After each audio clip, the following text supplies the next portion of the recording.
Tuia I runga, tuia I raro, tuia te ere tangata I a nuku ara. Kia puanga kairau, kia matariki a Whanganui.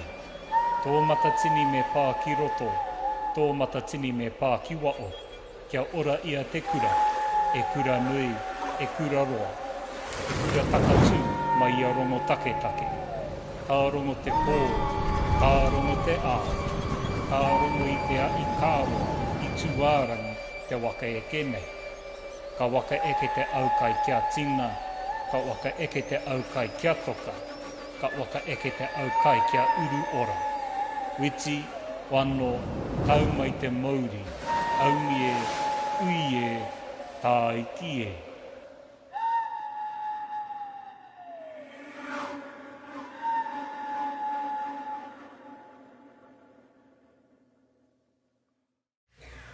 Ko Waipehu te maunga I rune tāku nākau, ko oho te awa, I mahia nei aku maharahara. No taitoko aho, I noho ano o ki ponaki. Ki tēnei tāku mihi, ki ngā tangata whenua o te rohi nei. Ka mihi hoki o ki ngā tohu o te rohi nei. Nō reira, tēnā koutou katoa. Welcome, everyone. This is quite an outstanding turnout. On behalf of Te Kāhui Whaihanga, I'd like to thank you all for joining us today. I hope you've had an enjoyable matariki and you've had the opportunity to be with the important people in your life. I'd also like to welcome the people online, and I'm told that in some sectors of the, I was going to say world, but nation, they've even rented out a place to watch this. So thank you very much to Nelson. It's been a wee while since I've delivered my pepeha, but in preparation for today, I thought it worth pausing to contemplate the landmarks which resonate with my identity, particularly the awa. I'd invite you all tonight to consider how you connect with the rivers and streams that surround us, and to think about what it means, especially for those who whakapapa to this place, to no longer have them visible. Today we're starting a journey in acknowledging some of the important landmarks of Te Whanganui-a-Tara. We had originally intended this talk to be accompanied by the revered Liz Malish, but who has been instrumental in building this talk and indeed the wider discourse. Unfortunately for us on this occasion, she was needed on important business elsewhere, but we'd like to acknowledge her and the Tense Trust and thank them for the extensive amount of time they've spent with us in putting this together today. Now Liz and Robin will be giving a conjoined talk later on in the year, and Liz will also be doing some tours as part of Heritage Week. So I'd encourage you all to keep an eye out for those and go along. Tonight we have with us Robin Skinner, who will be familiar to many of you. Robin is a senior lecturer at Te Whanganui-a-Tara. He's one of the most fervent researchers I've ever encountered.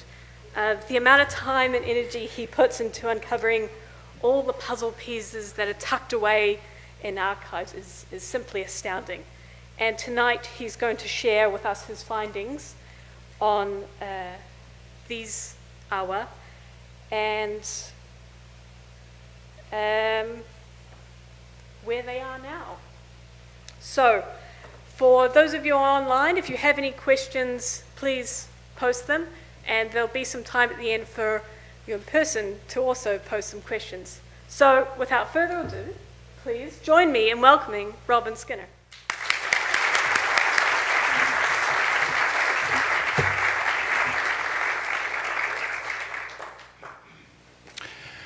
Inga mana, inga reo, e rangatira mā. Tēnā rā koutou katoa. Ki tō tātou runga rāua, ko te timatanga me te whakamutunga o ngā mea katoa.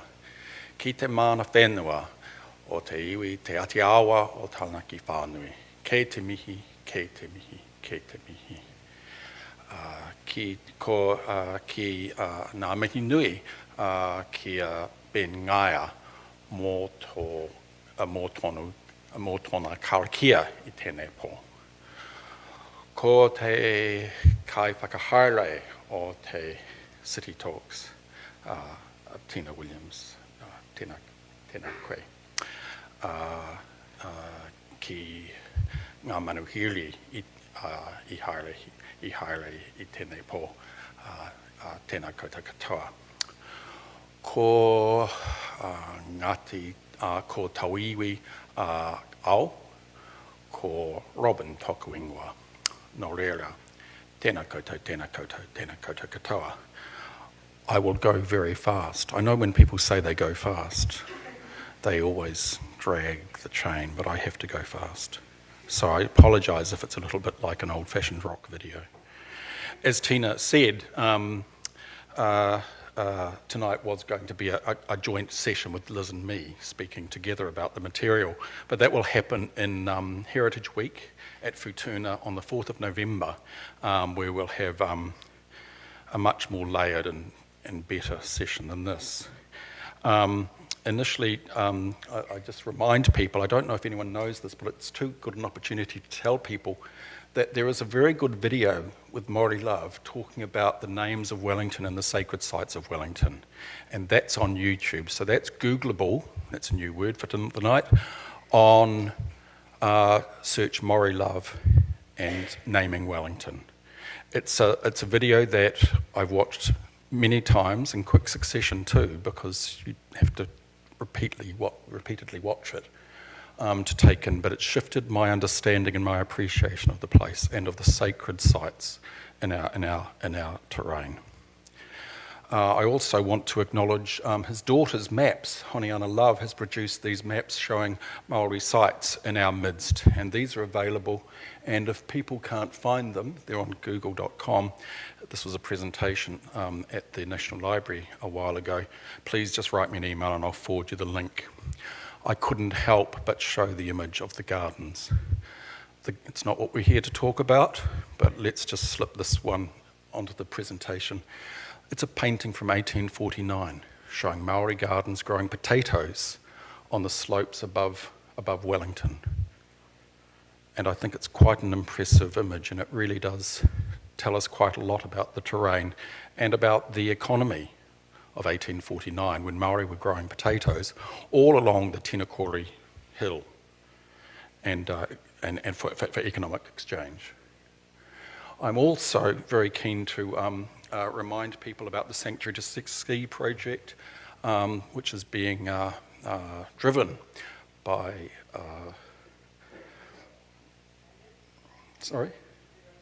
Zealandia, being delivered by Te Whanganui-a-Tara by Zealandia, and all going well, this will see the Kaiwhara stream gain a legal entity. But we're here today to talk about these streams, and these are the ones that I want to talk about. This is so the inner city, really. The map, the plan, is probably the oldest plan of this town. Why do we say that? Well, Te Papa say that on the website that this is included on, but the foundation for that statement is the map's called the City of Zealandia, City of Britannia. Now, Wellington was called Britannia.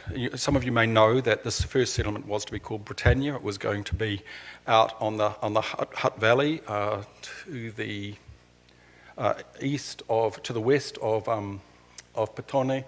But the name was shifted when they realised that site flooded. The name was shifted, and between August and November 1840, we are in Britannia, so for half that year. The New Zealand company decided that Wellington would be a better name, maybe April, May, but it took until November for that word to get here. And why did they want Wellington? Well, they weren't getting a lot of support for the scheme. They wanted to get support from Queen Victoria. They wanted to get support from the British public. So we're named after a PR stunt. Not only is New Zealand the name a joke, a Dutch cartographer's joke, but we live in a town that is a PR stunt. This is the first map. Why do we say that? Well, not all the streets are named, and it's a map that we could spend half an hour talking about, but let's just say it's really interesting because it shows the priority of naming. The streets that are named are the first ships, the Tory, the Cuba, as you know, the directors of the New Zealand Company, and it must have been an incentive for those people to take on that role that they would have naming rights on the other side of the world, and surprisingly, Taranaki. Taranaki Street was named from the beginning. The other thing that's really interesting in this map is it shows the streams. And why does it show the streams? Because there were streams, and there were no roads, and there wouldn't be roads for many, many years. So the streams were how people worked out where their properties were and where they were in the community. So we're going to talk about most of these streams tonight. There they are. The names will be known to many. There's some great activity going in the blogosphere with people creating pages on these streams and quite a lot of activity, and this is really a hot topic in the community, which is really terrific. There they are. I won't read them out. You can read them quickly. So that's what Wellington looks like now. And in 1849, it looked like that. Whereas we now have a settlement populated with buildings, we had a settlement with a really rough terrain. Some of the hills have trees, some have no trees. Quite a lot of the hills are bare. Looking at that image closely, we see the Te Whanganui-a-Tara Flat, we see the Waimapihi stream, Aro Valley, looking pretty rugged, if that was in the countryside. We have the site of Victoria University Kelvin campus, and above Pukihino, the Hino trees, near Upland Road. And on the lower part of the panorama, we've got the beach, Lambton Quay, looking like a beach. We've got the Kumutoto stream gully, just in here, a little crease in the hill. Nothing like it. I mean, it's quite shattering seeing this image. And then further over, we've got Parliament, the Tinakori Hill, and Pipitea Pa. The first stream. Here begins the first stream. Waitangi.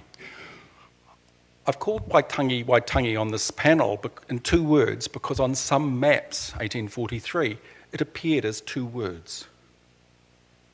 I don't know how to interpret that, but I thought it was worthwhile drawing that to people's attention.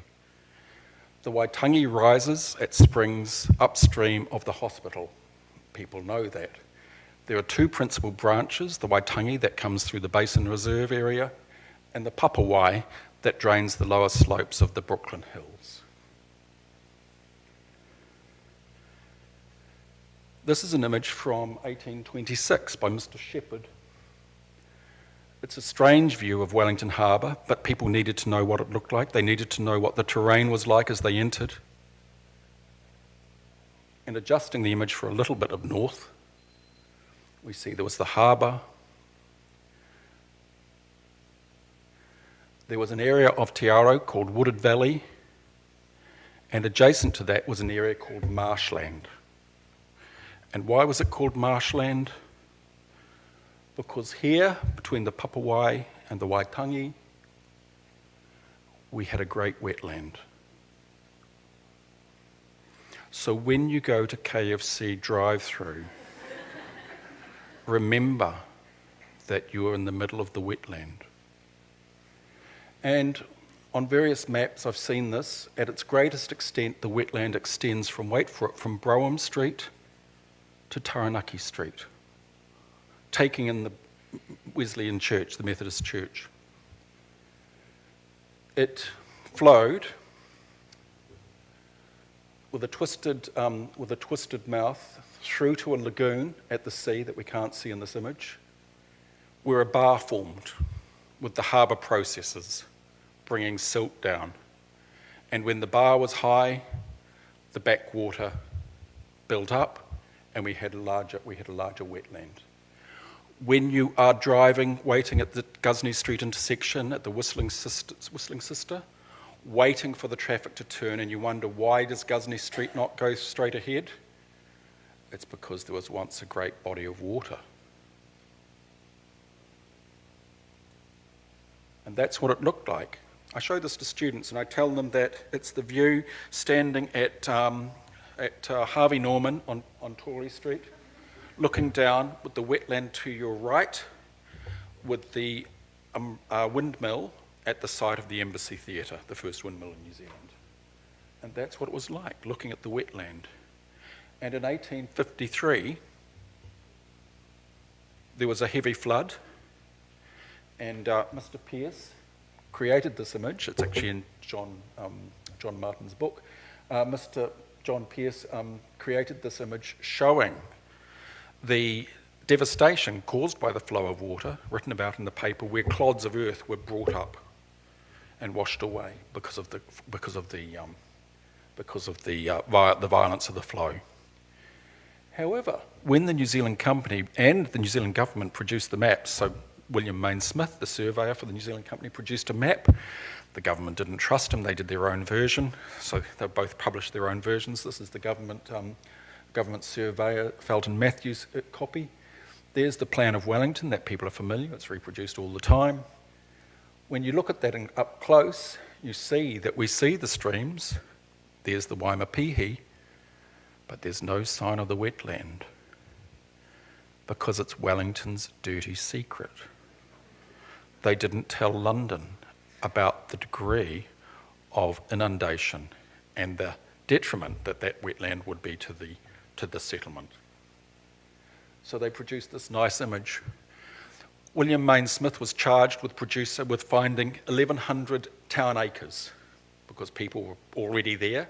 The map was finalised on the 14th of August 1840.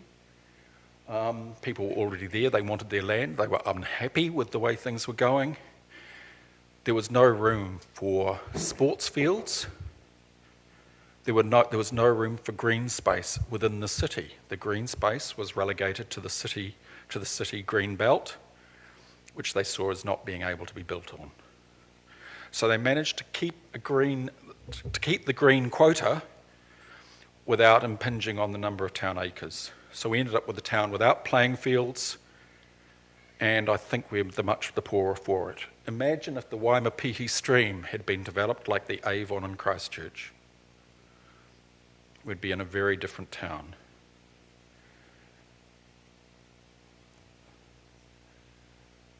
But Felton Matthew, the government surveyor, produced this map, which is held in New Zealand at Auckland Public Library, and this is the one that didn't go to Wellington, didn't go to London, and it shows the wetland. It shows the Waitangi wetland.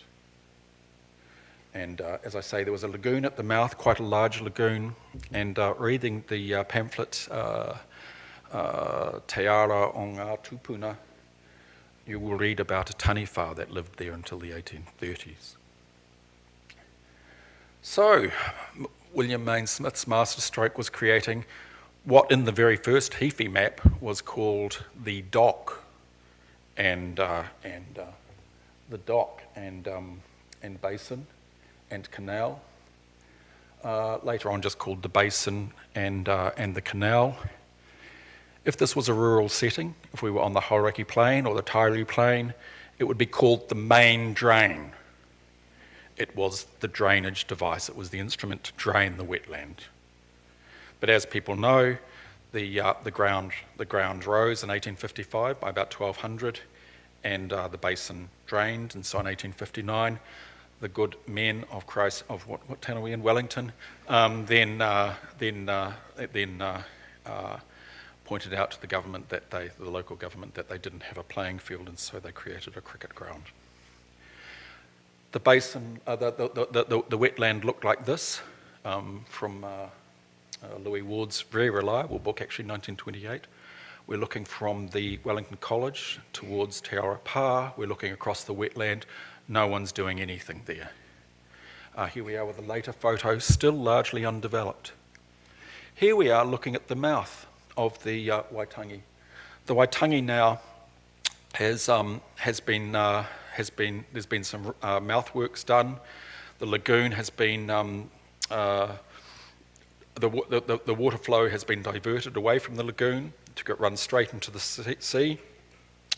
If you see, there's Courtenay Place, there's the lagoon, And there we've got the Waitangi and the Waimapihi streams showing in the photo. So 1860s. So that's the Waitangi. And as you know, we have the great Waitangi Park, great success really, unbelievable success, which we have no time to talk about because you know already. The second stream is the Waimapihi today. The Waimapihi is the stream that drains Polhill Gully and the Te Aro Valley. There we are in this old photo, looking at it. The lines are approximate. I just did it with my iometer. But there we are. So up at Polhill Gully, you can still see the streams, and I'm sure there are many people who know Polhill Gully better than me who will know all about the Waimapihi upper reaches. The water flowed down Aro Valley, down the main road, and down towards Te Aropa, here in this image, up close, looking like that. So there's Te Aropa on the left, the Waimapihi discharging into the harbour on the right. This image by Hilliard shows the Waimapihi, and over the back the Moturoa. The Moturoa is the stream that drains Central Park. Yeah, that you can still see if you know where to look. The famous photo, 1857, regarded as the earliest photo of this town. I'm not sure if that's true, but looking up close, we have the large building is Kebble's Mill. If anyone knows Sam Kebble, his ancestors had the first flour mill, and there it is. There are two churches. The church in the foreground is the Wesleyan Church in Manners Street. The one in the back is the Wesleyan Mission Church to Maori. And behind Kebble's Mill we have Te Aropa. There is another image of Te Aropa that possibly exists. This is an image by a man named Monteith. Monteith took photos of the Wellington area in the late 1850s, and this image is amongst those. So people think it may be Te Aroa, and I've spent a little bit of time trying to work out how to reconcile the two images. I think it's possible. It's got nothing to do with today's topic, but I couldn't help myself because I think it's so good. And it really does enrich our experience of living in the city so much. But anyway, back to the topic of hand. In the image, you can see the lines of the streams and the location of the lagoon, the now drained dry lagoon. There they are. Possibly still not making sense, but there we have the roads. Marjorie Banks running up the hill. I haven't labelled Courtenay Place, but it's obvious that it's there. Took a wee while to work out what was what, because really the streets weren't formed. But looking at this today, we've got the Hannah Playhouse, now with Heritage New Zealand registration, sitting in the lagoon. Trojan House on Manners Street is the site of the Mission Church, and Te Aroa Park, well, we all know about Te Aroa Park. And the site now, of course, memorialised in, or remembered in Shonara Perry Davies' 1991 sculpture park, the Te Aroa Park. And there we have the line of the stream as it was running through. Nowadays, it runs through this way, through a culvert. But that's where it ran back in the day, as far as I can tell from that little image in the top left, top right. Also memorialised in the Whare Ponga, which I haven't got a slide of, and two in Ra Vincent's sculpture at the Z station where the Waimapihi crossed the forecourt. And to the Izzy Joy's mural that was painted last year of Waimapihi and Garrett Street. Going too fast? All right? Cool. Okay. The Tiakawai and the Whakahiku Wai were out over Thorndon Quay Way. There were kainga at the mouths of both, and it was a bifurcating. It was a stream that split in two. And this is an image from looking down over Tinakori Road in the immediate foreground. You can't quite see it. We're on the Tinakori Hill. We've got Molesworth Street there near the intersection of Molesworth and Murphy. Are you with me? The building on the right, the white building on the right, was called the Native Hostel. And that was the place where Maori stayed through the 1860s, 1870s. It was sort of like a hotel, really, or like a hostel where people stayed, similar to the hostels in the hostel in Dunedin in Auckland. It's now the site of the Ministry of Health building. Are you with me? Yeah. The streams ran through here, as best I can tell, looking at the maps, looking at the terrain, and trying to join one and one together. Looking along what we'd now call Thorndon Quay, we've got this view by Samuel Breeze, the surveyor who replaced Main Smith in disagreeable circumstances, probably about 1844. And we're looking up the road. Major Baker's house is beside the tree on the rise. He was a local. I think he was in the law, but he was also a leader of militia, one of the local militia back in the day. And looking in close there in the far end, we see the kāinga, which I don't think's normally identified. So where are we today? For the architects in the room, we're looking down towards Ramsett.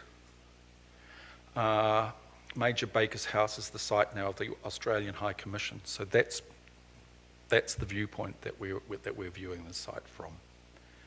The streams are now well lost. Pipitea Pa, we all know Pipitea. Pipitea Pa at the site of ECC lighting, block of flats. It's very architectural, the benchmarks. ECC, Ramsett, KFC, all the stops. Pipitea ran through from along the foot of Tinakori Hill, headwaters at the Botanic Gardens, yeah? You can imagine if you take Glenmore Road.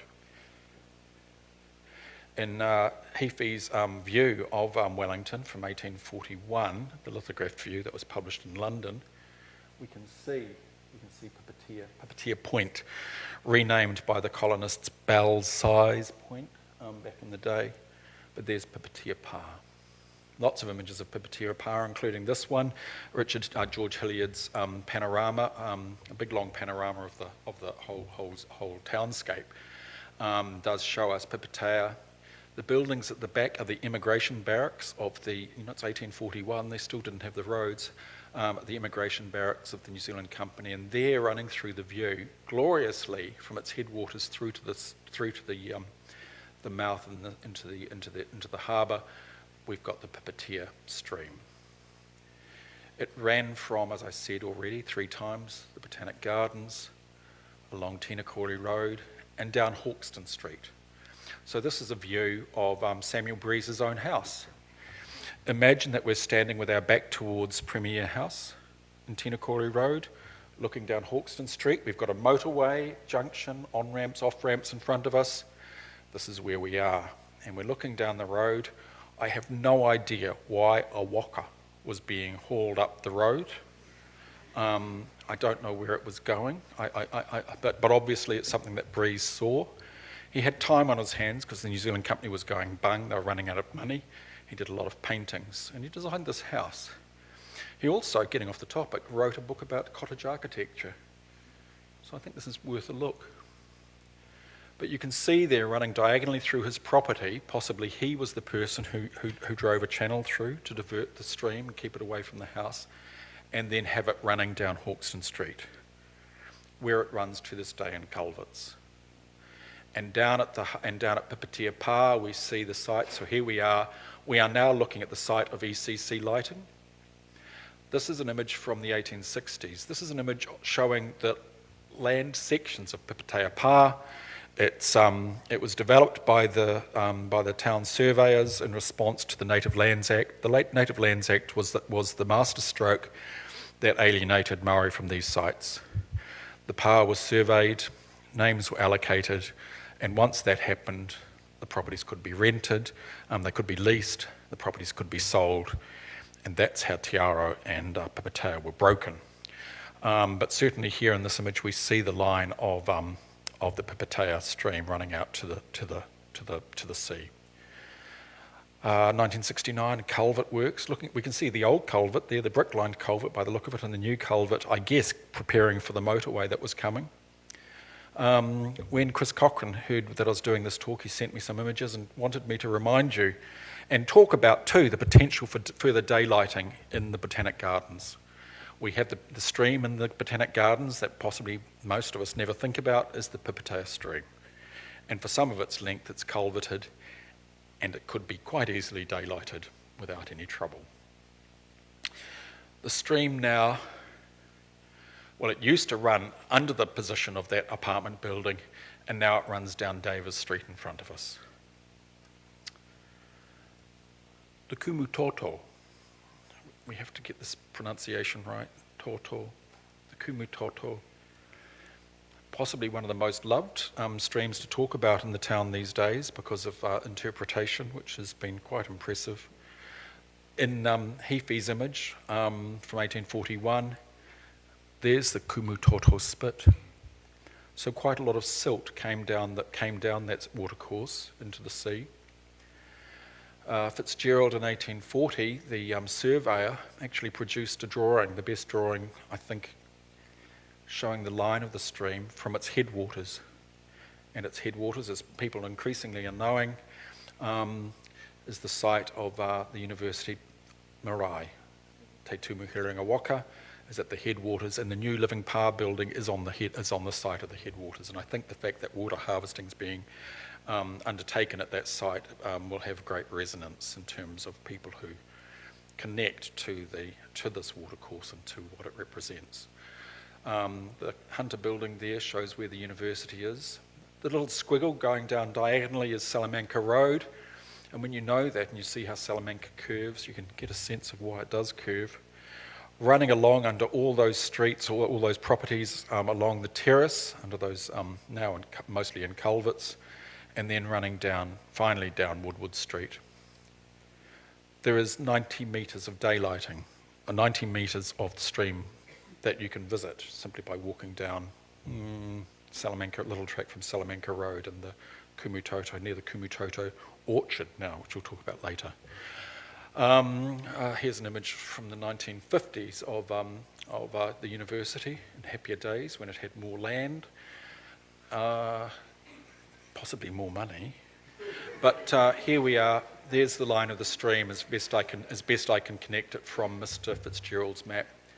And you see it running under those houses. You see it running under the playing fields, excavated to create the site for the university, and also excavated for relief work in the 1930s, and then daylighted through down toward past Mina's, what I'd call Mina's Dairy, down towards the entry to the terrace tunnel. Looking up Calburn Parade, we're standing on the Calburn playing fields.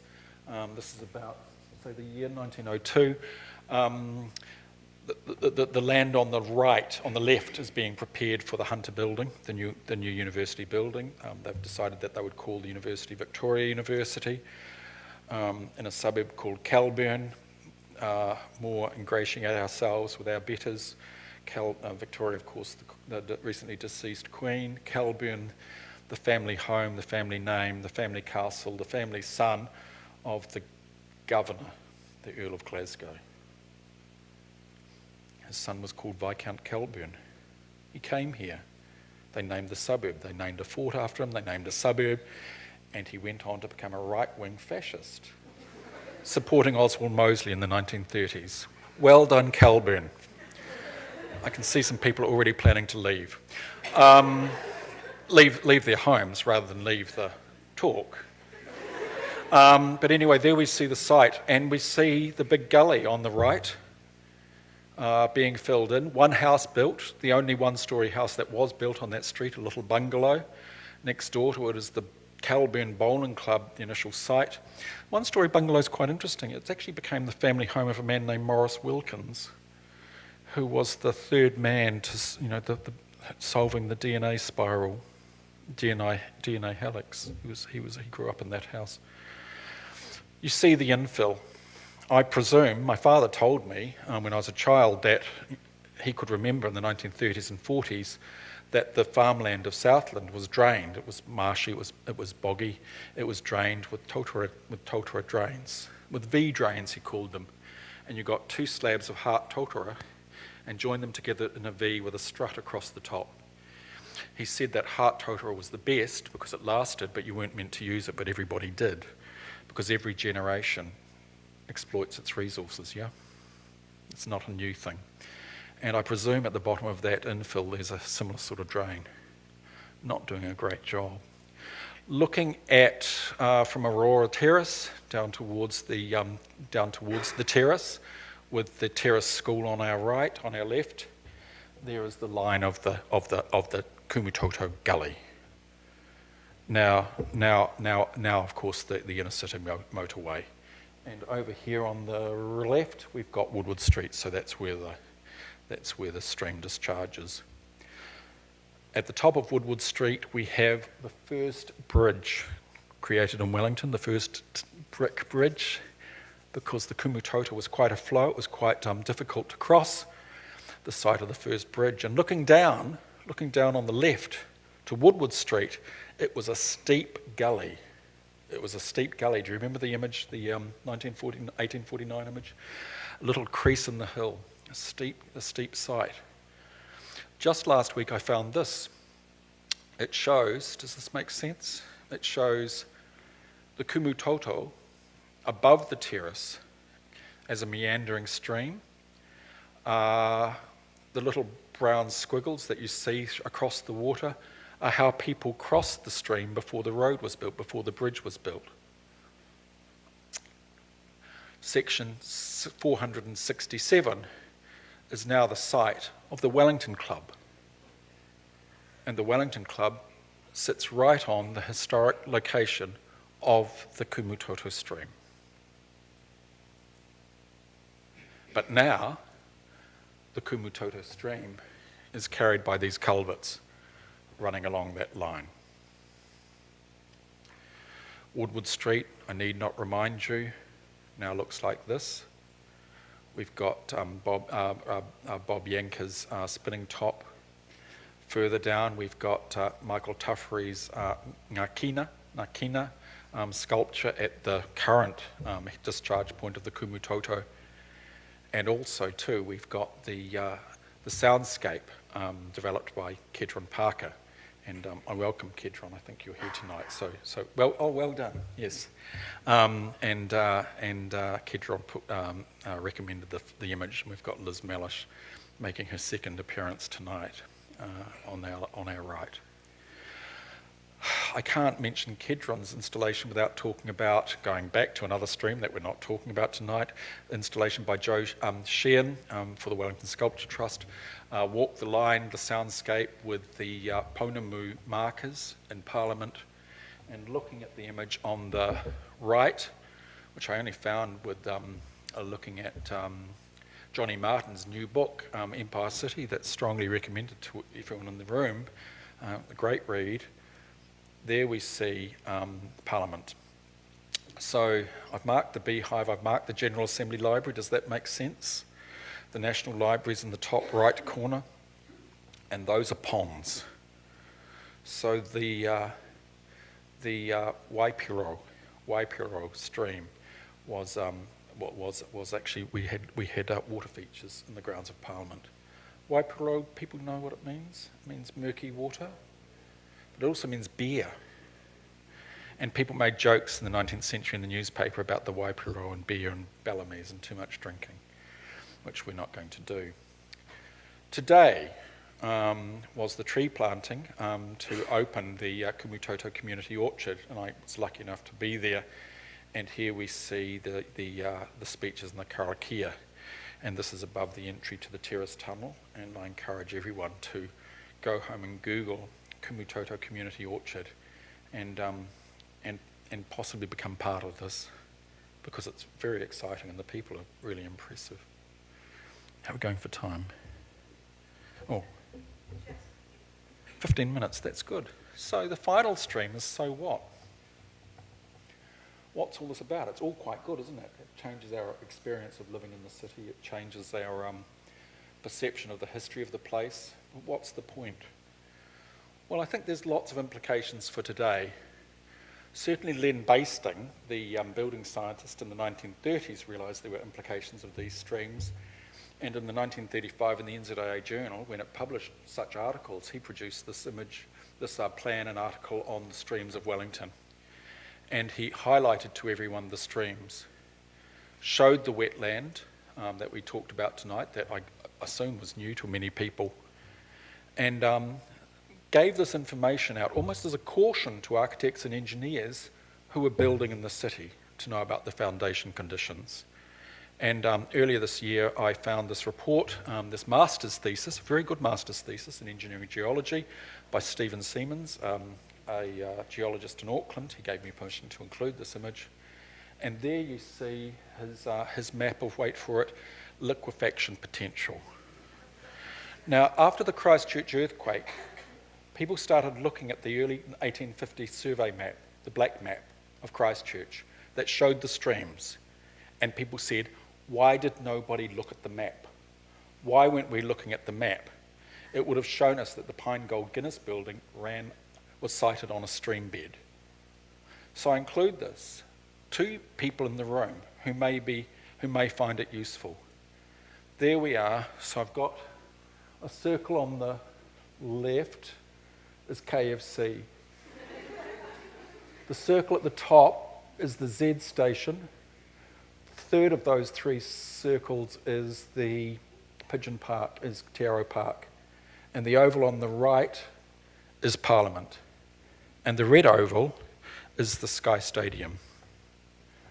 The good news is, as anyone who builds in this zone, geotechnical demands mean that people understand the condition that they're building on, and people will pile accordingly.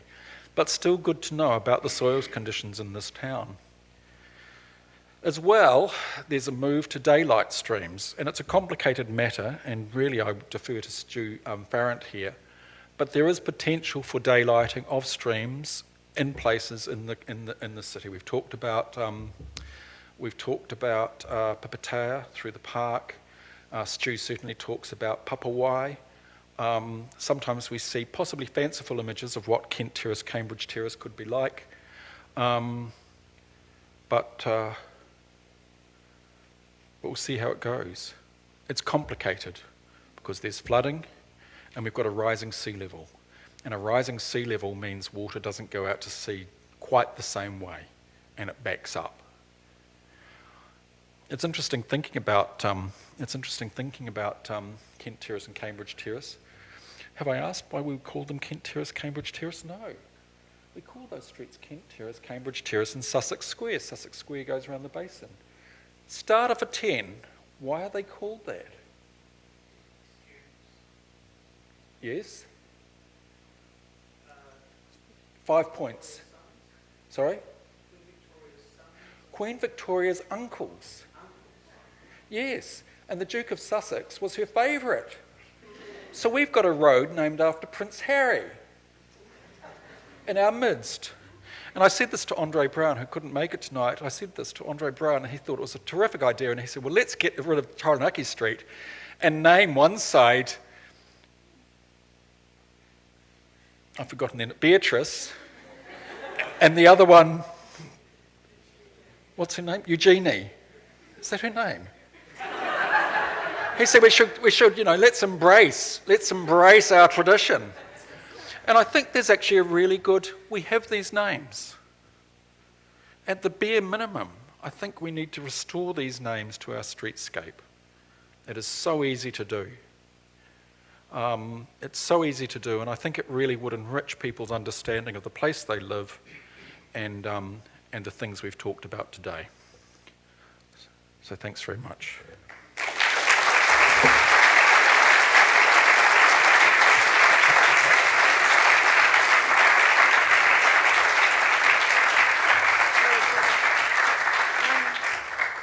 Thank you, Robin. That was an amazing amount of detective work, and I saw the slides beforehand that you showed me, and you've done a beautiful job of weaving them together into quite a damning image, I think, of all the things that we really should know more about. We have some time for questions. So please, there's a roving mic, put your hand up and we'll get it to you. We've got a question online. We don't have a question online. Post a question online if you want to. I think you've done such a great job of Thank you. covering Yes. everything. Quite pleased. There's a question here, right in the middle. I'm quite pleased that we managed to finish on time. That was amazing. You were like, bang. Yeah, we did rush. Yeah, well done. I hope it wasn't too fast. Thank you, Robin. I'm interested in the Kumutoto stream. Now, am I right that it runs below the new orchard and above the terrace tunnel? Because I've walked along there and I think I remember seeing it. Is it open there? Believe it or not, because I went to that function today, which was really terrific, and all credit to Millen Magan for his work there. Millen grew up in Salamanca Road Terrace. In fact, he grew up at Mina's Dairy, and he's the leader spearheading that forward. The Kumutoto stream runs under the houses along Calburn Parade. It curves around the corner of Salamanca and runs under some of the sports fields. Possibly, is there croquet there? Under the croquet ground, down past the tennis. Then it's daylighted. And I think, Rachel, you've told me you've been there and you've seen it. Yes, I remember you telling me that, and I went and visited on your recommendation. And then it's 90 metres of fresh daylight, and then it goes into a culvert just a little bit above the community orchard. And it runs along the Calburn side of the tunnel for a little bit, crosses over, and runs along the motorway on the terrace side and zips down, bypassing the Wellington Club and straight down Woodward Street. The Kāinga was in that, the Kumutoto Kāinga was in that neighbourhood, but it was I don't think it was simply restricted to Woodward Street. This is for a couple of things. One, because Liz tells me that's the case. And Louis Ward says that it was upstream of the terrace, but also the Bolton Street Cemetery was at the urupa for Kumutoto, and but in people's minds, because that block of Woodward Street was allocated to Waitangi in the 19th century and stayed with his family, with the Love family, for many years. People's mind is that that's where the Kāinga was. But that's where the salty fresh water was, and the fresh water was above the terrace. So I think there's more work to be done, but I look forward to talking to Liz about it in November. I think she'll be able to tell us a lot more than I could say. Yes. Have you done some work on the streams coming out of the Town Belt? No, I haven't done any work. The question is, have I done any work on the streams coming out of the town belt? A little bit. This talk developed in a strange way. Many years ago I was told that people need to understand their site, so I put together presentations to students on Te Aro. And earlier this year, Judy Keith Brown asked me to do that for some architects, and we had a wee night of talking about these, and she wanted the streams, and so the project started, and it had a good response, and so City Talks asked, and so more work's been done. But I feel like I've just, in a way, scratched the surface. But what I have found is that I'm just one of many, many people. Kedron, there's a particularly good blog. There's someone named Birgit, is that right? Who's got a great web page on daylighting of the Papawai. There's a lot of interest and a lot of activity, and this is just yet another episode in that. But I think together, everyone's calling out for this. I think it's absolutely really exciting. And being at the orchard today was rather good. In fact, I had to clean mud off my trousers tonight.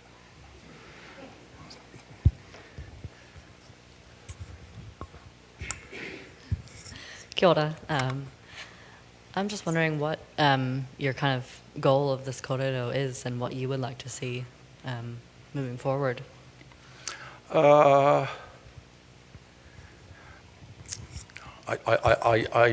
one stage I did think that we would have a slide saying the aims of this talk are, that everyone would do in a lecture so that everyone knew what they were in for, but I thought it would be better without being a bit like so schooly. First of all, I want people to appreciate what's been presented today. There was a lot of things that people knew about, but I hope for many people there were new things. So I certainly find my perception of living and working in Te Aro is significantly impacted by this this world that can be connected to looking at old records. So I certainly have an experience of the city that does connect with the colonial past. As well as that, I think that it contributes to the work of other people. And we've just talked about the movement towards acknowledgement of the streams. So I like to think that I'm adding my voice to that choir.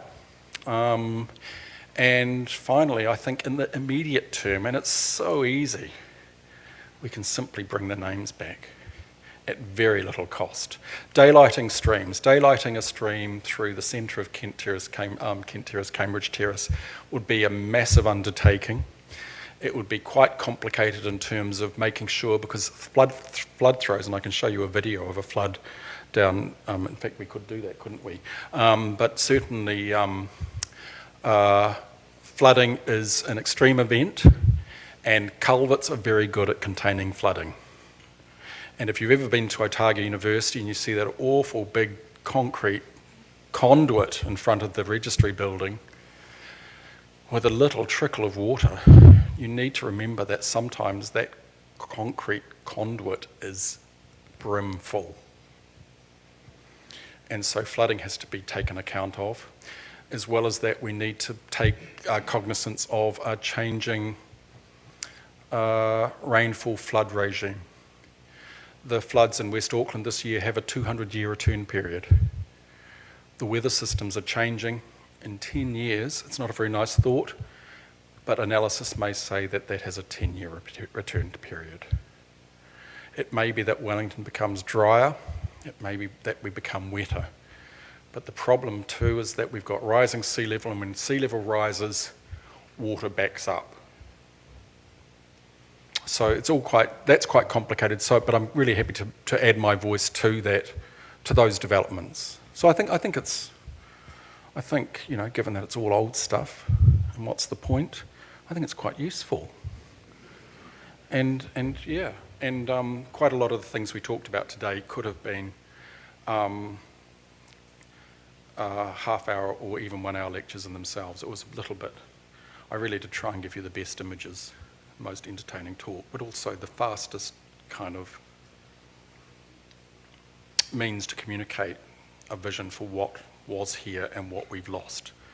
That image, the image of the Main Smith plan, the William Main Smith, his name wasn't Main Smith, his name was Smith, his surname was Smith.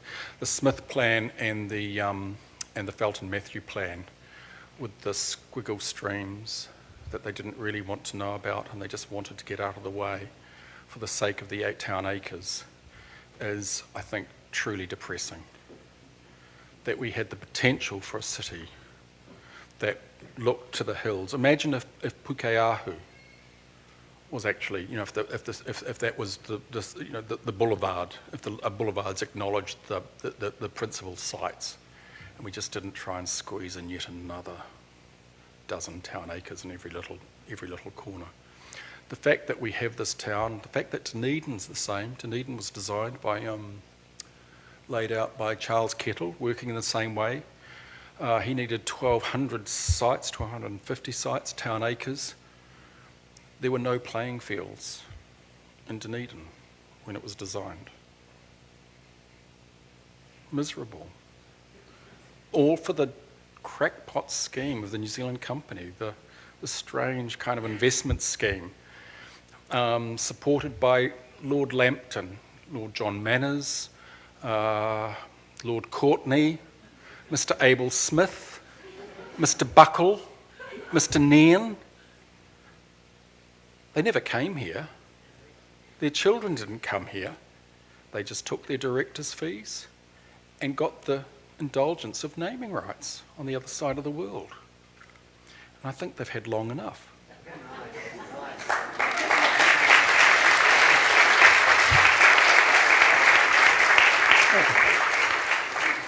It's like there's an election in November.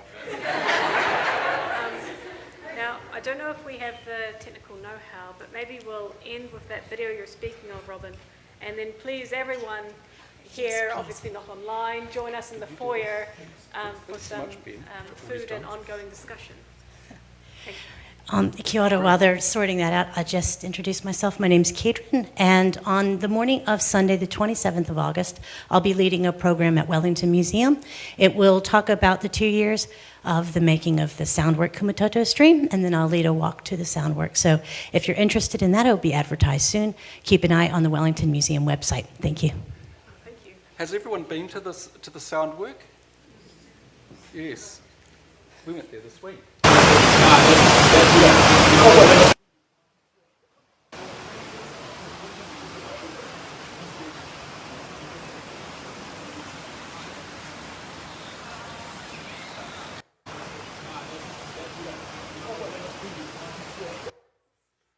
So that's from Facebook. It's from Hayley. It's from Hayley on Facebook, and I don't know how to get in touch. Or was it from Twitter? Twitter, I think. It's Twitter. It's from the 9th of June to 2022. And the water came in, according to the people who sold me these glasses across the road, the water came in through Bed, Bath and Basin. Is that the name of the store at the top? The water flowed through Bed, Bath and Basin and down the road. And I rang Bed, Bath and Basin today, and I talked to the manager, and I said, look, can I show you this? And she was very keen that I show it. And she said the culvert blew out, so the culvert couldn't cope with the flow. And I've also talked to, yet another oracle, Stu Farrant, about this, and sent him the link, and he looked at it, and I said, is this something strange? And he said, there would have been a high tide, which is where my comments on the rising sea level come from. He said there would have been a high tide, it would have backed the flow up, and away it went. And if you remember, I won't go back through the PowerPoint, but do you remember how I showed that white line under the beside the Wellington Club? It goes down around the Wellington Club, across the road. It does a sort of squiggle, which might have been I think that's the technical term, which may have caused the flow to back up, may have just created a bit more complexity in the flow and the flow channel. But the same day, manhole covers, for lack of a better name, I don't know what to call them, manhole covers were popping in Lambton Quay along the street because of the water level and the rainfall. It was heavy rainfall. Stu looked at the rainfall the day. But I find this incredibly sobering. And so if we were to daylight, we need to be cognizant of such events. And then there's the threat of drowning, because people do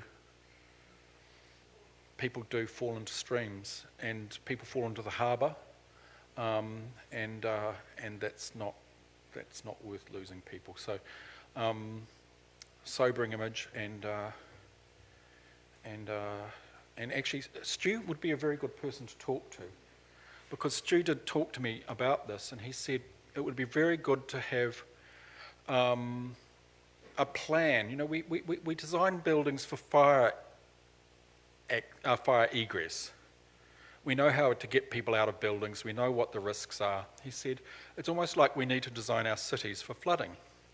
And he said, well, let's get Wellington moving. It would be very simple to have a lane or a side of Lambton Quay lower 200 millimetres than the other side.